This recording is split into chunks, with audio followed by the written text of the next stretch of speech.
Okay, in the agenda, we are up to designing and implementing the blind recruitment trial.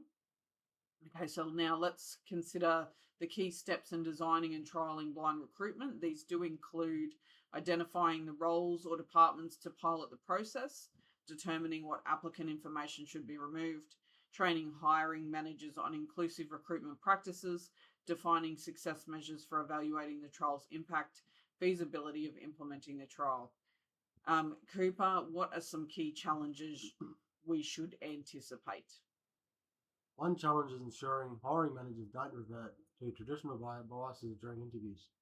Even if applications are anonymised, unconscious bias can still influence selection at later stages. Structured interview techniques and standardised evaluation criteria will be essential. Okay, so Chris, do you have any thoughts? We should also consider how to engage diverse applicants.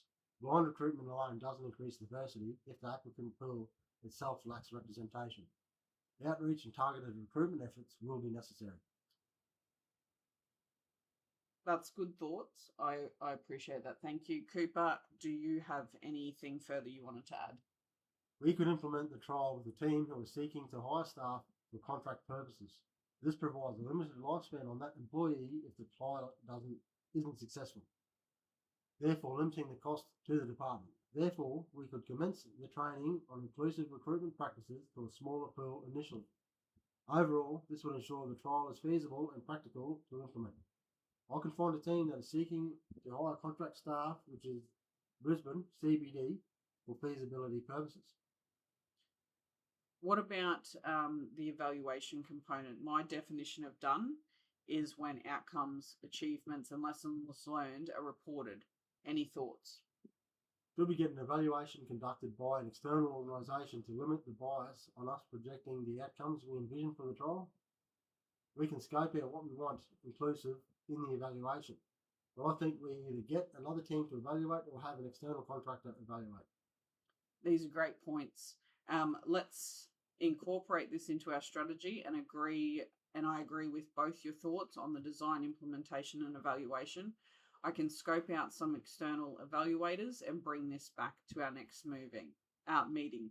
Now let's discuss how we will allocate tasks. So given our skills and expertise, I propose the following allocations.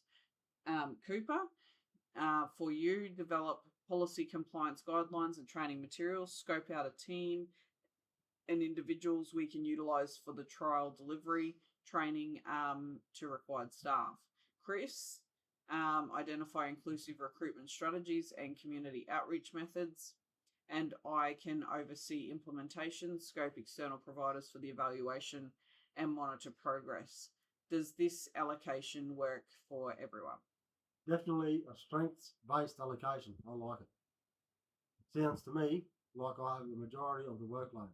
And as a HR person, not sure why diversity rep gets a say on recruitment strategies. This is actually in my remit. I hear you. Thank you for your feedback. As a manager in this department, you have an entire team at your disposal to complete tasks allocated, whereas Chris does not, and will need to operate entirely autonomously. I can leave it up to you regarding decisions on delegations of such within your team, however you see fit to manage your allocations, even if you should want to do these yourself. Specifically the scoping of a team and individuals we need to train. As Chris has suggested, I've allocated based on strengths, and the reasoning for our diversity rep looking at additional inclusive recruitment strategies is because that topic is also in his remit as well. And to ensure there is a relative fairness in actions allocated. This doesn't mean to say it will progress until we agree at the next working group meeting. Does that explain my decision processing? And are you okay with that allocation now that you understand that, I'm just trying to split fairly as well as on a strengths-based approach? Thank you for your clarification and ensuring that I will still have insight and a say into the inclusive recruitment strategies. Apologies, Chris, I didn't mean to diminish your capacities. These strategies are a passion area of mine.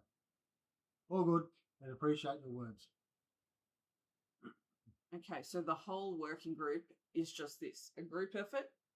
As both of you clearly value inclusivity, let's ensure decisions are finalised within the group to uphold the core values and purpose of the trial. That is a fantastic approach. All right, so feedback and continuous improvement. So before we wrap up, I'd like to gather some feedback on the discussions we've had. What worked well and what can we improve?